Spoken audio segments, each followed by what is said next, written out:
আউযুবিল্লাহি মিনাশ শাইতানির রাজিম বিসমিল্লাহির রহমানির রহিম। বীর চট্টলার সংগ্রামী তৌহিদি জনতা, আপনারা জানেন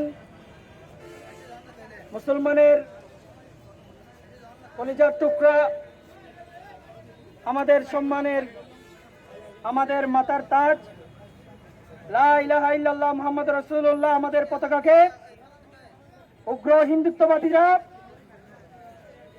বিভিন্ন জায়গায় তারা অন্যায়ভাবে আমাদের পতাকাকে অসম্মানিত করে পুড়িয়ে ফেলেছে। আমরা আমাদের আজকের এই শোডাউন র্যালি থেকে সেটার তীব্র নিন্দা ও প্রতিবাদ জানাচ্ছি।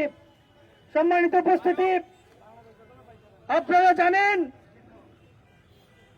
ভারতে কিভাবে আমাদের মুসলমানদের মসজিদ, মাদ্রাসা, ঘর ভেঙে দিয়ে আমাদের মুসলমান ভাই বোনদের নির্যাতন করা হচ্ছে।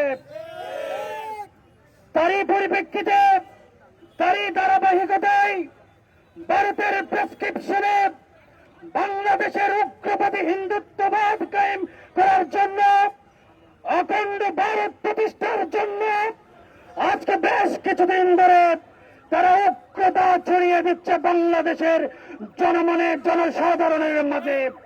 বিশেষ করে তারা নিজ থেকে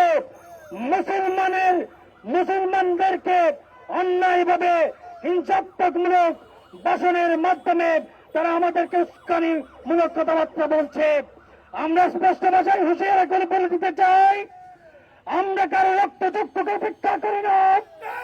যতক্ষণ এই দেহে নিঃশ্বাস প্রভাবিত হবে, যতক্ষণ এই দেহে রক্ত সঞ্চালিত হবে, ততক্ষণ আমাদের এই আন্দোলন, এই যুদ্ধ অব্যাহত থাকবে।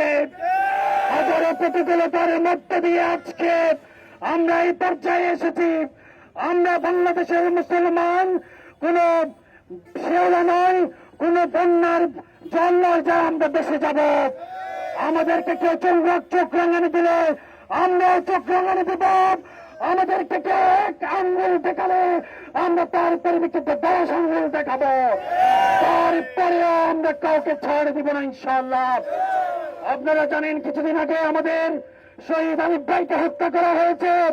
এখনো পর্যন্ত এই সরকার, বিগত সরকার, আমরা জানি না কার অদৃশ্য পাওয়ারে তাদের এখনো বিচার করতে পারছে না।